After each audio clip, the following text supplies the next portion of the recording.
Hello friends, ഇന്ന് നമ്മൾ നോക്കുന്ന വീഡിയോ നമ്മുടെ വീടിൻ്റെയൊക്കെ ബാത്റൂമുകളുടെ ഏരിയകളിലാണെങ്കിലും നമുക്ക് മിക്കപ്പോഴും നമ്മുടെ ക്ലോസറ്റിൻ്റെ ഏരിയയിൽ തുടർച്ചയായിട്ട് വെള്ളം പോയിക്കൊണ്ടിരിക്കുന്ന അവസ്ഥ നമുക്ക് കാണാൻ സാധിക്കും.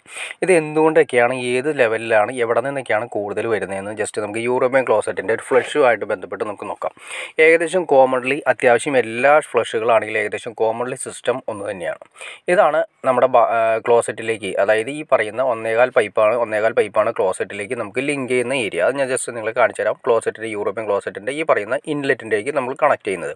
അപ്പോൾ ഇൻലെറ്റിൽ കണക്ട് ചെയ്യുന്ന സമയത്ത് കണ്ടോ, ഇത് ഒന്നേകാലാണ്. ഇനി ഇവിടെ ബുഷ് വരുന്നുണ്ട്. ഈ ബുഷ് നിങ്ങൾ കണ്ടാൽ മനസ്സിലാക്കാൻ സാധിക്കും. അതായത് കാലപ്പഴക്കം വരുന്ന സമയത്ത് ഇതൊരു റബ്ബർ ബുഷാണ്. റബ്ബർ ബുഷ് ഭയങ്കരമായിട്ട് ഹാർഡായി കുറേ നാളുകൾ കഴിയുന്ന സമയത്ത് ഇത് ഹാർഡായി മാറും. അത് ഹാർഡായി കഴിഞ്ഞാൽ ഫ്ലെക്സിബിലിറ്റി നഷ്ടപ്പെട്ട് കഴിയുമ്പോൾ അതിൻ്റെ ബാക്കിലൂടെ ചെറിയ ലൂസ് കാര്യങ്ങൾ എന്തെങ്കിലുമൊക്കെ വരുന്ന സമയത്ത് അതിൻ്റെ ബാക്കിലൂടെ അത് ലീക്ക് വരാനുള്ള ചാൻസസ് ഉണ്ട്. അപ്പോൾ ഒന്നാമത്തെ ലീക്ക് വരുന്ന ആ ഏരിയയാണ് നമ്മൾ കണ്ടത്.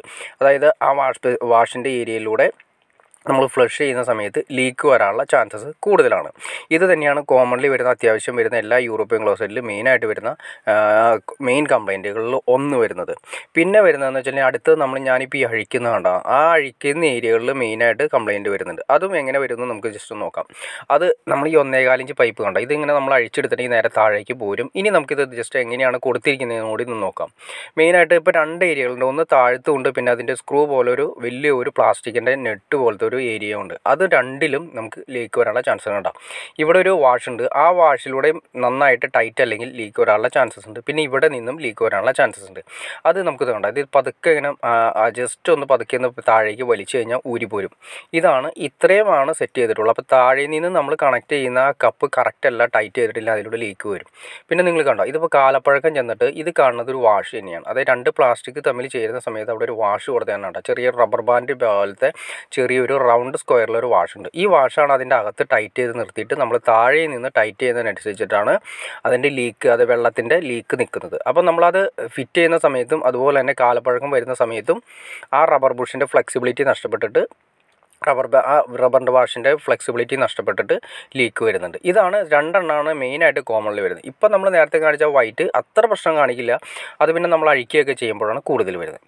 ഇനി വരുന്ന മെയിനായിട്ട് വരുന്നത് കണ്ട ഫ്ലഷ് വാൽവുണ്ട്. ഈ ഫ്ലഷ് വാൽവിലാണ്, ഈ ഫ്ലഷിൻ്റെ ഈ സെറ്റിലാണ് മെയിനായിട്ട് കംപ്ലൈൻറ്റ് കാണിക്കുന്നത്.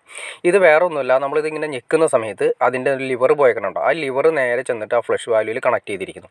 ഇത്രയേ ഉള്ളൂ. വളരെ സിമ്പിൾ മെക്കാനിക്കമാണ്. അപ്പോൾ ഈ സിമ്പിൾ മെക്കാനിക്കം ആയതുകൊണ്ട് നമ്മൾ മുകളിലേക്ക് പൊക്കുന്ന സമയത്ത് അത് നേരെ അതിൻ്റെ അടിയിലൂടെ വെള്ളം നിറഞ്ഞിരിക്കുന്ന ടാങ്കിലൂടെ ഗ്യാപ്പിലൂടെ അതിൻ്റെ താഴെ ഒരു ഗ്യാപ്പുണ്ട്, അതിലൂടെ നേരെ നമ്മുടെ 1.25 പൈപ്പുണ്ട്. ആ 1.25 പൈപ്പിലൂടെ വെള്ളം നമ്മുടെ ക്ലോസറ്റിൻ്റെ അകത്തേക്ക് വരും. ഇതാണ് അതിൻ്റെ സിസ്റ്റം. അപ്പോൾ ഇത് താഴ്ന്ന് കിടക്കുന്ന സമയത്ത് അതിൻ്റെ താഴെയും വലിയ റൗണ്ടിൽ ഒരു റബ്ബർ ബുഷ് ഉണ്ട്. റബ്ബർ വാഷാണെന്ന് പറയും. ഈ വാഷ് കറക്റ്റായിട്ട് താഴെ വന്ന് മുട്ടി നിന്നാൽ മാത്രമേ വെള്ളം അതിൽ സ്റ്റോർ ആവുള്ളൂ. അല്ലെങ്കിൽ നമ്മൾ ഒഴിക്കുന്ന വെള്ളം എത്രയാണോ അത് തന്നെ കറക്റ്റായിട്ട് നേരെ ക്ലോസറ്റിലേക്ക് പോയിക്കൊണ്ടിരിക്കും. അതുപോലെ തന്നെയാണ് ഈ പറയുന്ന ഏത് ക്ലോസറ്റ് ആണെങ്കിലും ഫ്ലോർ മൗണ്ടർ ആണെങ്കിലും എല്ലാം ഫ്ലഷ് വരുന്ന എല്ലാത്തിലും ഇതേ രീതിയാണ് കൊടുത്തിരിക്കുന്നത്. കാരണം വെച്ചിട്ടുണ്ടെങ്കിൽ അതിൻ്റെ ഫ്ലഷിൻ്റെ താഴെ നമ്മൾ ഏത് ടൈപ്പിൽ ഞെക്കുന്ന ടൈപ്പാണെങ്കിലും അതിൻ്റെ താഴെ വരുന്ന ബുഷ് ഉണ്ട്. അതായത് ആ നമ്മൾ പറഞ്ഞ ഇത് കണ്ടോ, ഇതിൻ്റെ താഴെ ഏറ്റവും താഴെയായിട്ട് ഒരു റബ്ബറിൻ്റെ വാഷ് ഉണ്ട്. വലിയ വാഷാണ് വരുന്നത്. ആ വാഷാണ് ചെറുത് നമ്മൾ ടൈറ്റ് ചെയ്ത് നിൽക്കുന്നത്. അതായത് നമ്മുടെ ഫുഡ് വാൽവിൻ്റെയൊക്കെ സിസ്റ്റം. അപ്പോൾ വെള്ളത്തിൻ്റെ ലോഡ് വരുന്നതിനനുസരിച്ചിട്ടായിരിക്കും ഈ സാധനം നേരെ താഴെ വന്ന് മുട്ടി നിൽക്കുന്നത്. അപ്പോൾ ഈ വാഷിന് ചെറിയ ബൾജിങ്ങോ അതുപോലെ തന്നെ കാലപ്പഴക്കം വരുന്ന സമയത്ത് ബൾജിങ്ങോ അതിൻ്റെ ആകൃതിയിൽ വ്യത്യാസം വരാനുള്ള ചാൻസസ് ഉണ്ട്. അതായത് കുറേ നാളുകൾ കഴിയുന്ന സമയത്ത് ഞാൻ പറഞ്ഞു ഈ ബുഷ് ഹാർഡാവാൻ ചാൻസ് ഉണ്ട്. ഹാർഡായി കഴിഞ്ഞാൽ അതിൻ്റെ ആകൃതിയിൽ വ്യത്യാസം വരും. അപ്പോൾ എങ്ങനെയാണ് ഇരിക്കുന്നത് ആ ആകൃതിയിൽ തന്നെ അതിൽ നിന്ന് മാറ്റം വരില്ല. മാറ്റം വരാത്തതുകൊണ്ട് ആ ഏരിയകളിൽ ചെറിയ ഗ്യാപ്പുകളിൽ ലീക്ക് വരാനുള്ള ചാൻസസ് ഉണ്ട്. കാരണം ഫ്ലെക്സിബിലിറ്റി ആയാൽ മാത്രമേ അത് എവിടെയൊക്കെ പോയി മുട്ടണം എന്ന് കറക്റ്റായിട്ട് ആ മുട്ടുന്ന ലെവലിൽ എല്ലാം കറക്റ്റ് ചെയ്തിരിക്കുകയുള്ളൂ. ആ ഫ്ലെക്സിബിലിറ്റി നഷ്ടപ്പെടുമ്പോഴാണ്, ആ ബുഷിൻ്റെ ഫ്ലെക്സിബിലിറ്റി നഷ്ടപ്പെടുമ്പോഴാണ് ആ പ്രശ്നം വരുന്നത്. അപ്പോൾ അതിലൂടെ വെള്ളം പോയിക്കൊണ്ടിരിക്കും. ഇനി നമുക്ക് അടുത്ത സെക്ഷൻ നോക്കി കഴിഞ്ഞാൽ അറിയാൻ പറ്റും. ഇത് കണ്ടോ, ഇതാണ് നമ്മുടെ ഫ്ലഷിൻ്റെ വാൽവ്, മെയിനായിട്ട് വരുന്ന ഫ്ലോട്ട് വാൽവ് എന്ന് പറയും. ഈ വാൽവാണ് നമ്മുടെ ക്ലോസറ്റിലേക്ക് വരുന്ന വെള്ളം ആവശ്യത്തിനായി കഴിയുമ്പോൾ തന്നെ നിൽക്കുകയും താഴുകയും ചെയ്യുന്നത്. അപ്പോൾ വെള്ളം വരുന്നതിനനുസരിച്ചിട്ട് ആ പറയുന്ന റെഡ് അറിയുന്ന ഇതാണ് നമ്മൾ വെള്ളം കണക്ട് ചെയ്യുന്നത്. ഹെൽത്ത് ഹോസ് നമ്മുടെ കണക്ഷൻ പൈപ്പ് വഴി ഹാങ്ങിൽ കോക്കിന്ന് കണക്ഷൻ പൈപ്പ് വഴി കണക്ട് ചെയ്യുന്നു. ഇതിലൂടെയാണ് വെള്ളം പോകുന്നത്. നിങ്ങൾ കാണുന്നുണ്ട് ഈ ഗ്യാപ്പ് നിങ്ങൾ വളരെ ശ്രദ്ധിക്കുക.